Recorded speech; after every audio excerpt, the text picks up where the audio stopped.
तो गाइस हम लोग आ चुके हैं फिर से हाईटून्स की एपिसोड 2 स्कैरी इंडियन स्कूल। हर महीना वैन के 800 रुपए बचाने के लिए हम लोगों ने साइकिल से स्कूल जाना चालू कर दिया था। ये हो गई। 4 लौंडे थरथराती ठंड में साइकिल से स्कूल जाते हैं, ब्लेजर टोपा मफलर बांध बुंदा के। एक तो ये ब्लेजर बहुत अजीब था हमारे स्कूल का। 2 जेब थी हमारे ब्लेजर में और 2 ही अंदर की साइड थी। हमारे स्कूल वालों को लगा कि बाहर जेब का क्या ही यूज हो सकता है, इसलिए उन लोगों ने बाहर जेब ही नहीं दी। क्या करूं मैं इस जेब का? ठंडी लग रही है तो हाथ अंदर वाली जेब में ही डाल के चलना पड़ता था। कोनी से साइकिल चला के आते थे हम लोग स्कूल। सबको ऐसा लगता था कि हम लोग अपाहिज हैं। और फिर एकदम से हम लोग हाथ बाहर निकाल लेते थे।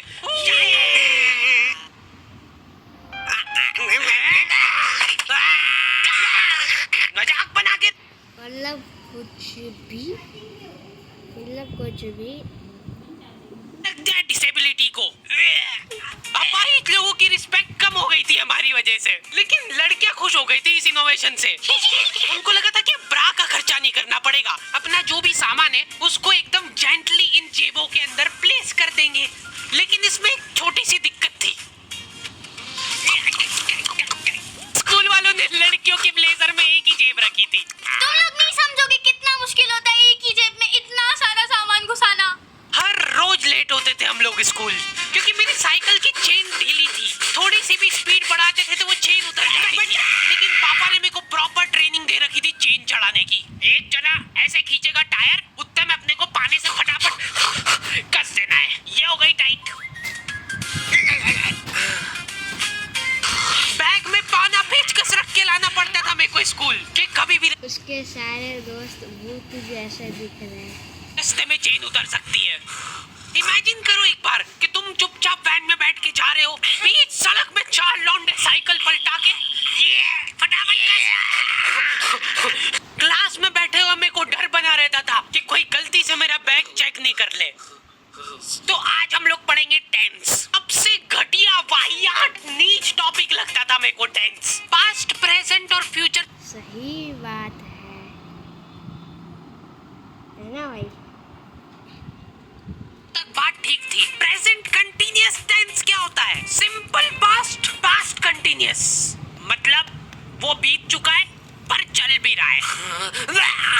क्या है ये? कितना भी समझ लो इस टॉपिक को, एग्जाम में जाके तुमको अंदाजे से ही सेंटेंस चूज करना पड़ेंगे कि ये सुनने में अच्छा लग रहा है तो यही होगा सही। एग्जाम में इन्विजिलेटर हमको क्वेश्चन पेपर पे कुछ नहीं लिखने देता था। इनको ऐसा लगता था कि हम लोग क्वेश्चन पेपर पे आंसर लिख लिख के चीटिंग करेंगे। लेकिन हमारी क्लास के बच्चे एडवांस हो गए थे। ये पूरी की पूरी आंसर शीट एक्सचेंज कर लेते थे कि तू लिख के दे, देखो आता है तो।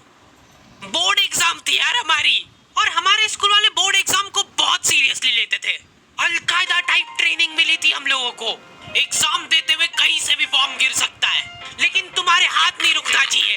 चाहे तुमको क्वेश्चन आता हो या ना, कुछ न कुछ लिख के ही आना है। हमारा एक ही मकसद होना चाहिए, आंसर शीट भरना। नहीं आए तो भी कुछ भी लिख के आ जाओ। मेरे को ये नहीं समझ आता कि मैं कुछ भी कैसे लिख के आ जाऊं। मेरे को आता ही नहीं है, क्या लिखूं मैं? एक तो हमको इतना डरा धमका के भेजा गया था ना सेंटर पे, मैं नर्वसनेस पे जाके अपना नाम भूल गया वहाँ पे। इन्विजिलेटर ने नाम पूछा, मैं सोच रहा हूँ क्या हो सकता है। बेटा नाम नाम तुम्हारा। 2 मिनट। हाँ हेलो मम्मी, मेरा नाम खुद का ही नाम भूल गया। क्या है? बोर्ड एग्जाम के नाम पे इतना डरा दिया था ना स्कूल वालों ने हमको। अच्छों का मुंह निकल जाता है टट्टी के साथ मिक्स होके। तुम लोगों का एक सेंटर आएगा जिसके चारों तरफ सैनिक तैनात रहेंगे। बिना एडमिट कार्ड के वहाँ पे आसपास भी भटकते हो मत दिख जाना, जिंदा जला देंगे वो लोग। और अगर चीटिंग करते हुए पकड़ा गए तो ना तो तुम हमको जानते हो ना हम तुमको जानते हैं। हम लोग एग्जाम वाले दिन सेंटर पहुंचे तो बच्चों से ज्यादा सिक्योरिटी थी वहाँ पे। आज तक इतनी सिक्योरिटी मैंने एयरपोर्ट पे भी नहीं देखी थी। आर्मी वगैरह खड़ी थी वहाँ पे टैंक लेके। वो सिक्योरिटी वाले एक एक रबड़ का रैपर निकाल के देख रहे थे कि उसके पीछे तो नहीं लिख के लाया कुछ। क्या लिख लूंगा मैं इतनी सी जगह में? लिख भी लिया तो मेरे को ही समझ नहीं आएगा कि क्या लिखा है। कुछ चीजों का मेरे को लॉजिक ही समझ नहीं आया।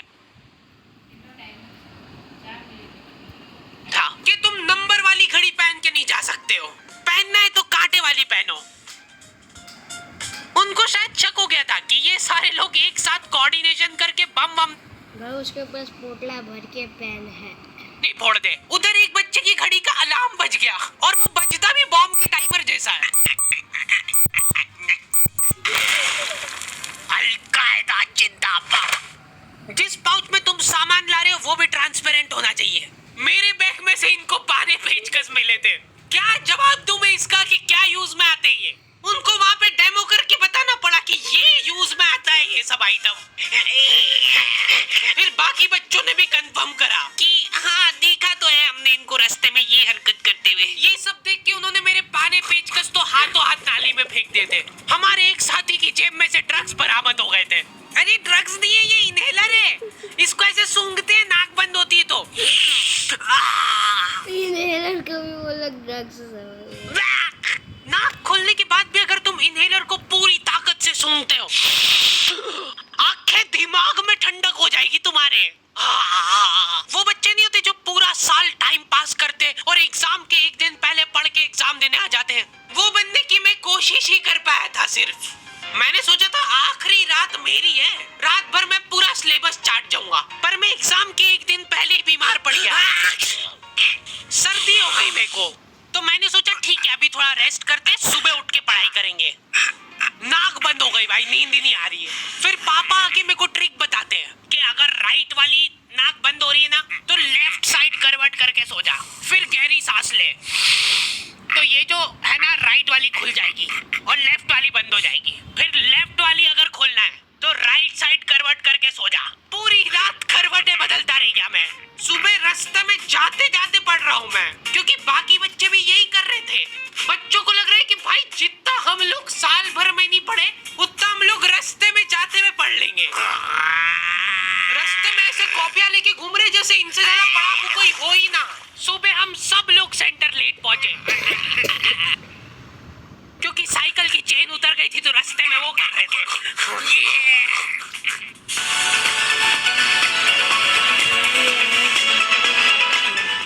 मार्केट्स किसी का वेट नहीं करते, इसीलिए फाइज देता है स्पीड और एक super stable platform.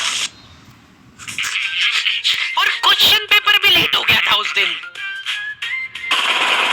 Question paper set plus security के साथ आता था। 10 बॉडीगार्ड लेके आते थे एक जरा सिक्योरिटी तो मोदी की भी नहीं की होगी। पार्सल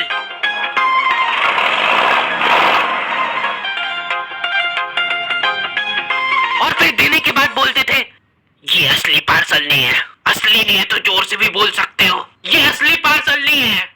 ये लोग पता नहीं किसी को तो गुमराह करने की कोशिश कर रहे थे। इनको डाउट था कि इतनी सिक्योरिटी के बाद भी कोई पेपर चोरी कर लेगा, तो ये लोग इतनी सिक्योरिटी में नकली पेपर लेके आए। असली पेपर तो एक और बॉडीगार्ड नाले में तैरता हुआ लेके आ रहा है। ये पानी पेचकस किसने डाले हैं नाली में? ये लो, मजाक कर रहे थे हम तो। यही है असली क्वेश्चन पेपर। जाओ बांट दो फटाफट।